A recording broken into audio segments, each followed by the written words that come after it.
بسم اللہ الرحمن الرحیم۔ السلام علیکم۔ روزانہ واقعات سننے کے لیے اس چینل کو سبسکرائب کریں۔ غابہ مدینہ طیبہ سے 4-5 میل پر ایک آبادی ہے۔ وہاں حضور اکرم صلی اللہ علیہ وسلم کے کچھ اونٹ چرا کرتے تھے۔ کافروں کے ایک مجمع کے ساتھ عبد الرحمن فزاری نے ان کو لوٹ لیا۔ جو صاحب چراتے تھے ان کو قتل کر دیا اور اونٹوں کو لے کر چل دیے۔ یہ لٹیرے لوگ گھوڑے پر سوار تھے اور ہتھیار لگائے ہوئے تھے۔ اتفاقاً حضرت سلمہ بن عقوع صبح کے وقت پیدل تیر کمان لیے ہوئے آبا کی طرف چلے جا رہے تھے کہ اچانک ان لٹیروں پر نظر پڑی۔ بچے تھے، دوڑتے بہت تھے۔ کہتے ہیں کہ ان کی دوڑ ضرب المثل اور مشہور تھی۔ یہ اپنی دوڑ میں گھوڑے پکڑ لیتے تھے اور گھوڑا ان کو پکڑ نہیں سکتا تھا۔ اس کے ساتھ ہی تیر اندازی میں بہت مشہور تھے۔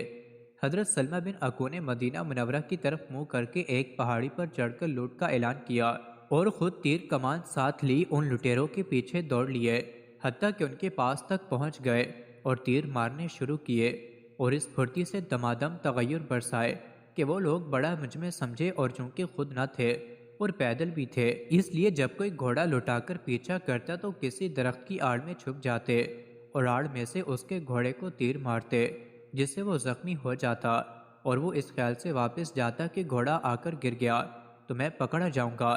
حضرت سلمہ کہتے ہیں کہ غرض وہ بھاگتے رہے اور میں پیچھا کرتا رہا، حتیٰ کہ جتنے اونٹ انہوں نے حضور کے لوٹے تھے وہ میرے پیچھے ہو گئے، اور اس کے علاوہ تھی پرچھیں اور میں چادر میں وہ اپنی چھوڑ گئے۔ اتنے میں اینیا ابن حسن کی ایک جماعت مدد کے طور پر ان کے پاس پہنچ گئی اور ان لٹیروں کو قوت حاصل ہو گئی۔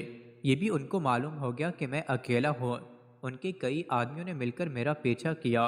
میں ایک پہاڑ پر چڑھ گیا اور وہ بھی چڑھ گئے۔ جب میرے قریب ہو گئے تو میں نے کہا کہ ذرا ٹھہرو، پہلے میری ایک بات سنو، تم مجھے جانتے بھی ہو کہ میں کون ہوں؟ انہوں نے کہا کہ بتا تو کون ہے؟ میں نے کہا میں ابن الکوع ہوں، اس ذات پاک کی قسم جس نے محمد صلی اللہ علیہ وسلم کو عزت دے، تم میں سے کوئی اگر مجھے پکڑنا چاہے تو نہیں پکڑ سکتا، اور میں تم میں سے جس کو پکڑنا چاہوں وہ مجھ سے ہرگز نہیں چھوٹ سکتا۔ ان کے متعلق چونکہ عام طور سے یہ شہرت تھی کہ بہت زیادہ دوڑتے ہیں، حتیٰ کہ عربی گھوڑا بھی ان کا مقابلہ نہیں کر سکتا، اس لیے یہ دعویٰ کچھ عجیب نہیں تھا۔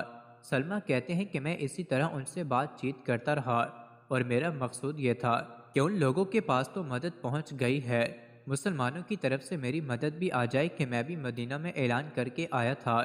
غرض ان سے اسی طرح میں بات کرتا رہا اور درختوں کے درمیان سے مدینہ منورہ کی طرف غور سے دیکھتا تھا کہ مجھے ایک جماعت گھوڑے سواروں کی دوڑ کر آتی ہوئی نظر آئی۔ ان میں سے سب سے آگے اکرم اسدی تھے۔ انہوں نے آتے ہی عبد الرحمن فزاری پر حملہ کیا اور عبد الرحمن بھی ان پر متوجہ ہوا۔